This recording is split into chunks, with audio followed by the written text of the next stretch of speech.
안녕하세요. 잠 못 드는 밤 당신을 위해 책 읽어주는 남자 아크입니다. 오늘도 역시 앨리스 호프만의 그린 엔젤 이어서 읽어드릴 텐데요. 들어보시고 마음에 드시는 분들은 영상 채널 구독하기 그리고 영상에 좋아요 버튼 한 번씩 눌러주시면 감사하겠고요. 바라는 점이 있거나 혹은 하시고 싶으신 말씀이 있으신 분들은 영상 아래 댓글로 참여해 주시면 되겠습니다. 지금부터 이어서 읽어드리도록 하겠습니다. 이웃집 아주머니의 집을 청소해서 그런지 손이 많이 아팠다. 아버지의 낡은 구두를 신고 있었기 때문에 발도 아팠다. 날카로운 바늘들이 내 몸을 찔러대는 바람에 살이 따끔거리며 욱신거렸다. 값어치 없는 선물에 신경 쓸 시간이 없었다. 오니오는 나를 따라 집 안으로 들어왔지만 고스트는 저녁 때가 됐는데도 집으로 돌아오지 않았다. 나는 피곤해 너무 지쳐서 동생 침대에서 잠에 굴어떨어져 버렸다. 잠에서 깨어나 정원을 바라보니 달처럼 하얀 사냥개 고스트를 볼 수 있었다. 고스트는 새 모이 가방을 마치 장난감 다루듯이 이빨로 물어뜯고 흔들면서 공중으로 던져버렸다. 아침에 수백 마리의 새들이 농장으로 모여들었다. 나는 오로라와 함께 수백 마리 새들의 제각기 다른 노래를 들을 수 있었다. 새들은 깊은 숲속에서 다 타버린 계곡에서 몰려들었다.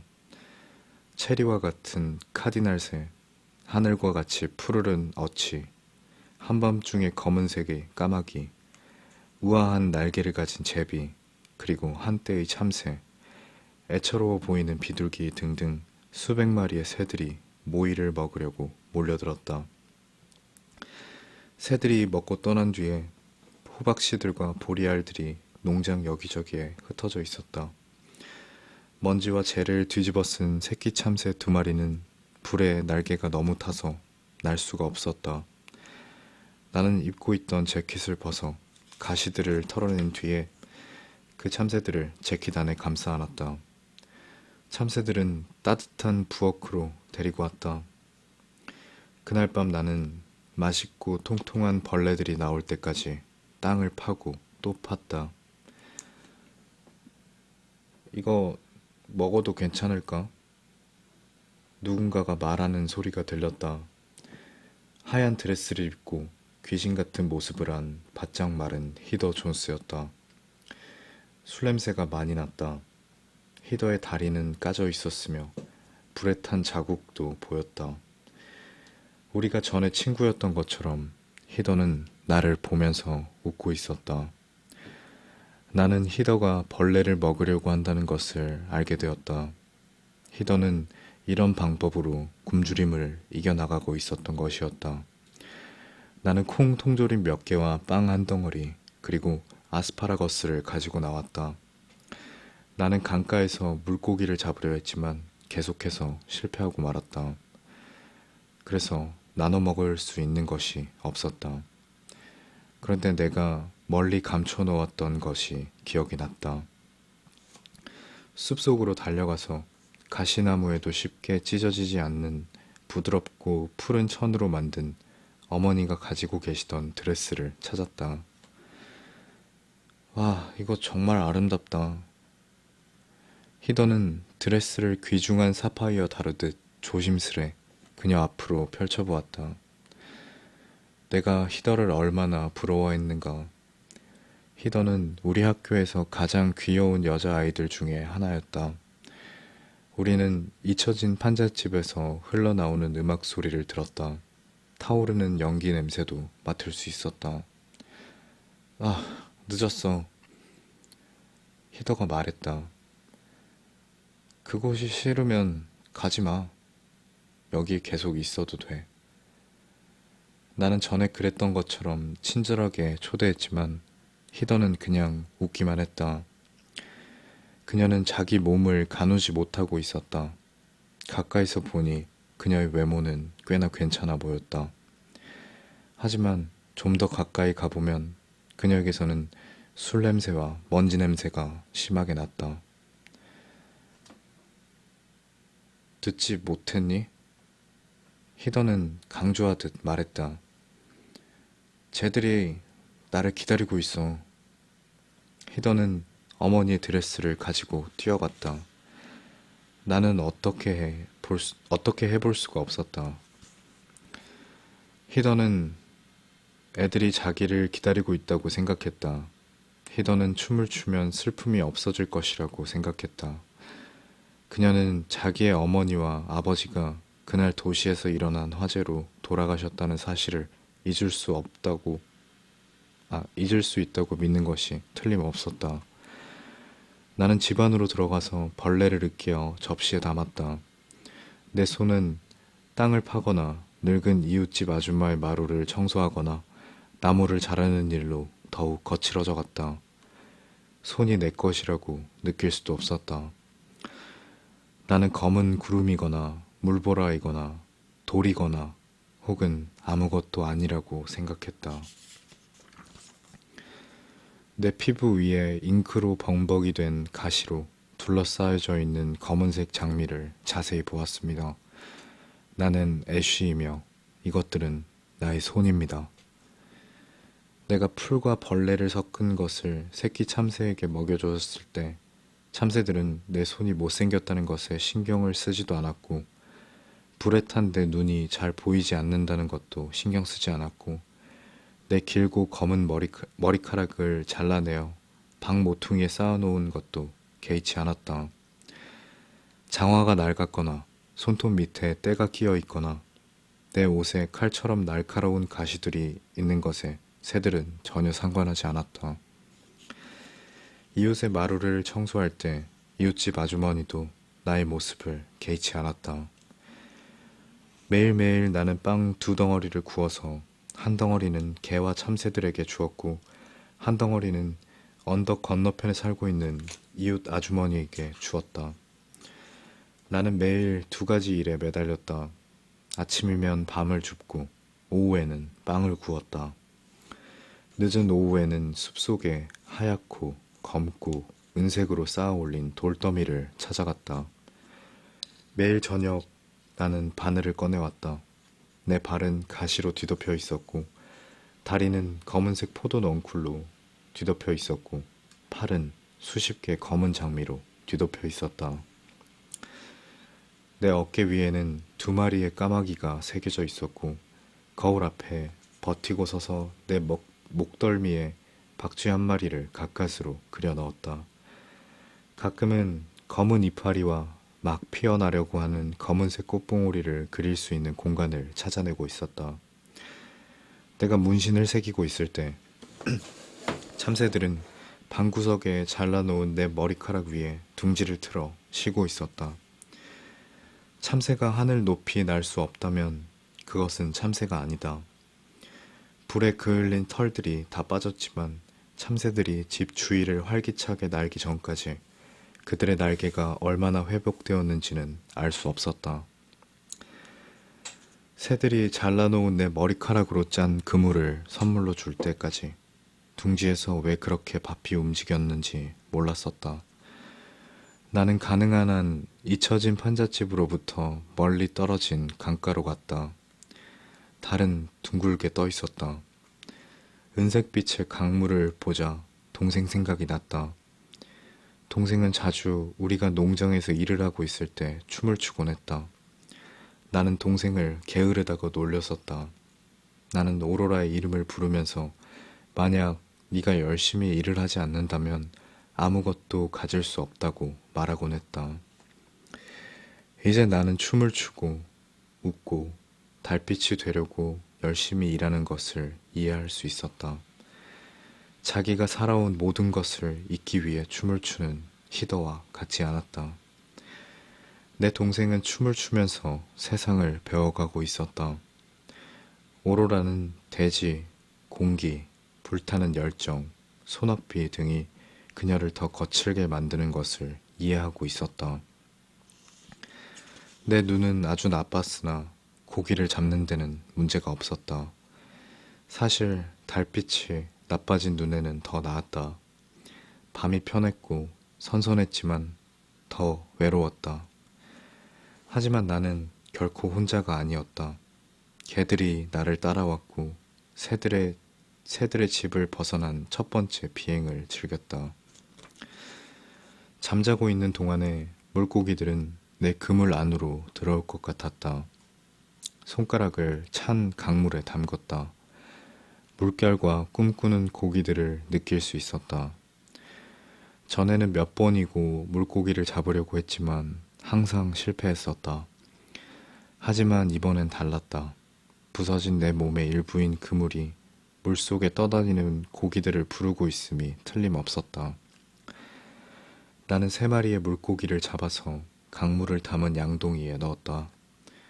물에 젖은 검은 그물을 짜서 주머니에 넣었다. 개들이 나를 따라왔고 참새들이 내 위에서 날고 내가 가지고 가는 양동이에선 물고기들이 헤엄치고 있었다. 물고기 한 마리는 개와 참새와 나를 위해 요리를 했고 한 마리는 이웃집 아주머니를 위해서 나머지 한 마리는 양동이에서 떨어지는 별같이 헤엄치도록 남겨두었다. 그날 밤 나는 오로라의 꿈을 꾸었지만 오로라는 나를 알아보지 못했다. 언니, 어딨어? 오로라가 소리쳤다. 당신, 언니한테 무슨 짓을 한 거야? 오로라는 아직도 새로운 이름의 나를 알아보지 못했다.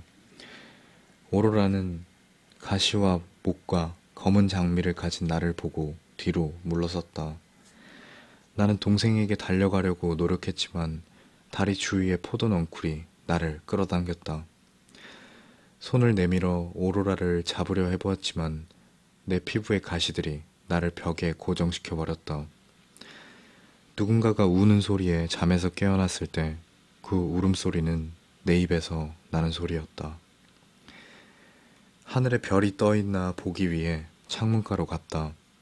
현관 밖의 양동이에서 물고기가 헤엄치고 있는 것을 들여다보았다. 재를 뒤집어 쓰고 굶주림에 지친 매 한 마리가 양동이 가장자리에 내려앉아 있었다. 매는 주둥이에 화상을 입고 있었기 때문에 사냥을 할 수 없었다. 나는 매가 먹이를 먹은 지 얼마나 오래되었는지 궁금해졌다. 동생과 나는 늘 농장에서 매를 쫓아다니며 매를 도둑이라고 불렀고 조용한 토끼들을 습격하거나 담 옆에 숨어 살고 있는 들쥐들을 사냥하는 매를 좋아하지 않았다. 지금의 나는 매를 쫓아버리지 않았다. 마지막 남은 3번째 물고기의 눈에서부터 뼈까지 매가 저녁 식사로 먹기를 원했다. 나는 매가 건강해져서 자기 갈 길로 곧 떠나기를 기도했다. 하지만 아침에 매는 털을 깨끗이 손질하며 현관에 내려앉아 있었다. 옷을 입고 밖으로 나갔다. 가죽 점퍼를 입고 있지 않아서 매의 날카로운 발톱이 무서웠지만 팔을 내밀자 매는 내 팔 위에 날아앉았다. 나는 어머니가 어떤 화상도 치료할 수 있다고 늘 말씀하시던 라벤더 오일을 가지고 와서 매의 부리를 치료해 주었다. 매가 더 이상 사냥할 수 없으면 그것은 매가 아니라는 것을 나는 알고 있었다.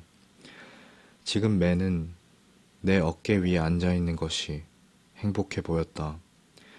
나에게 가까이 다가온 이 매는 하늘의 가장 높은 곳에 다다라 바람을 느끼고 있는 것 같이 보였다.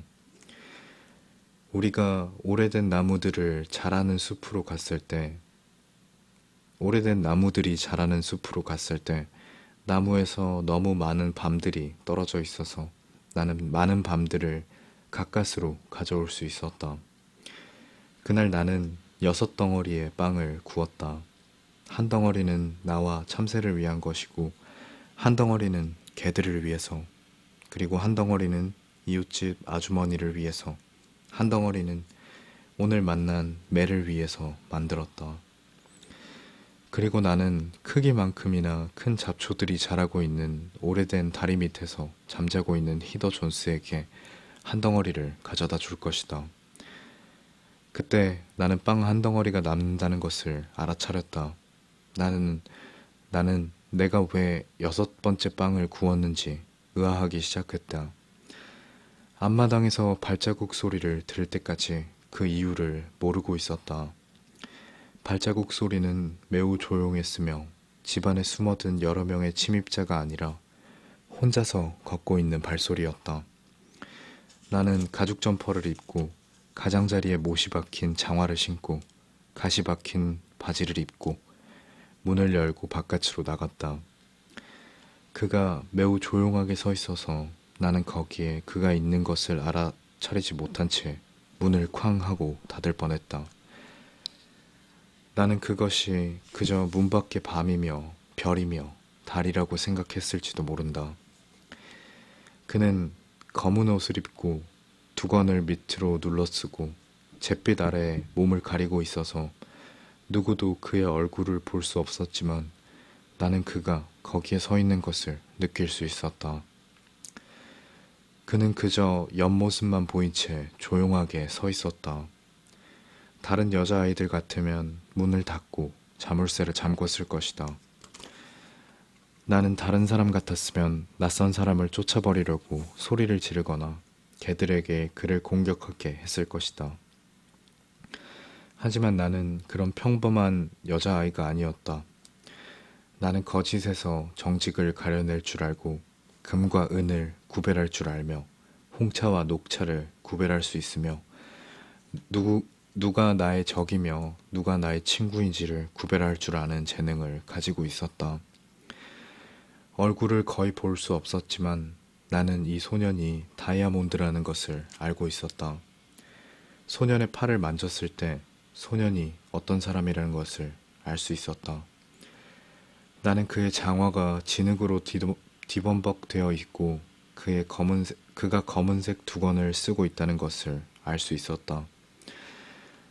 나는 그가 얼마나 외로운지 이해할 수 있었으며 정처 없이 돌아다니며 얼마나 피곤해 지쳐 있는지도 알 수 있었다. 그는 말을 할 수 없는 것 같았지만 처음 그가 나에게 보여준 것은 그가 그린 어머니의 작은 초상화였다. 그는 초상화를 그의 심장과 가까운 곳에 항상 가지고 다녔다. 화재가 일어났을 때 소녀는 시내에 있었으며 그때 어머니와 헤어지게 되었다고 몸짓으로 이야기하였다. 소녀는 어머니를 찾기 위해 강을 건너고 수백 마일을 걸었다고 하였다. 이제는 너무 지쳐서 걸을 수가 없어 보였다. 소년의 등짐에는 물감과 가장자리가 불에 탄 하얀 종이만 있었다. 이렇게 조용히 집으로 들어와서 얼굴을 보여주기를 꺼려하며 한마디의 말도 할 수 없는 이 소년을 다른 여자아이라면 매우 두려워했을 것이다. 하지만 나는 갑옷을 가지고 있고 가시도 가지고 있으며 오니온과 고스트, 매와 참새가 항상 곁에 있었다. 나는 여섯 번째 빵 덩어리를 소년에게 내주었다. 소년이 앞마당으로 들어오기 전에 내가 그를 위해서 빵을 구웠던 것처럼 느껴졌다. 소년이 빵을 먹는 것을 보니 얼마나 굶주려 있었는가 알 수 있었다. 소년은 나에게서 등을 돌리고 있었으며 경계심을 늦추지 않고 있었다. 소년은 연기와 도시 거리 냄새를 풍기고 있었다. 나는 소년이 말할 수 있는 능력을 잃어버린 것인지 그저 말없이 침묵하기로 결정한 것인지 알 수 없었다. 아마도 소년은 다른 언어로 말할 수 있을지도 모른다. 소년이 말 못하는 이유가 궁금하지 않았다. 모든 것이 나에게 문제가 될 수 없었다. 침묵 속에는 항상 진실이 있다. 나는 한마디 말도 없는 나의 손님이 누구인지 알 수 있다. 화재로부터 도망쳐 어머니를 찾고 있는 한 소년이었다. 고스트가 소년의 발 밑에 웅크리고 앉아있고 오니온도 으르렁거리지 않았으며 참새들이 소년의 손에서 떨어진 부스러기들을 쪼아먹고 매가 소년의 어깨 위에 앉아있는 모습을 보고 나는 소년이 우리 집에 머물러도 된다는 것을 알았다. 나는 소년에게 헛간에서 자도 된다고 말했다. 그리고 담요와 베개를 가져다 주었다. 소년에게 샘에서 길어온 물을 마실 수도 있으며 내가 금과 은을 주고 바꾸어 온 통조림을 먹을 수 있으며 아스파라거스로 만든 스프도 나와 나누어 먹을 수 있다고 말해 주었다. 내 이름이 애쉬라고 말했을 때 소년은 선물을 받은 것처럼 그저 고개만 끄덕였다. 나는 소년을 다이아몬드라고 부르기로 했다. 소년도 이 이름을 좋아하는 것 같았다. 소년은 두건을 눌러 쓰고 있었지만 소년의 내부에서 어둠을 뚫고 무언가가 비추어 나오는 것 같았다. 소년이 마당을 건너 헛간으로 자러 가는 것을 보고 있을 때 혹시 내가 그를 꿈에서 본 것은 아닌가 하는 생각이 문득 들었다. 환영은 외로움, 검정 잉크, 슬픔 때문에 나타나게 된다. 아마도 소년은 처음부터 존재하지 않은 것 같다. 그가 잠을 자러 가버렸을 때 그가 걸어갔던 곳에서 무엇이 밝게 빛나고 있는 것을 보았다. 마치 달빛이 그곳을 비추고 있는 것만 같았다. 네, 오늘 준비한 내용은 여기까지고요. 끝까지 들어주셔서 감사합니다. 잘 자요. 좋은 꿈 꾸고요.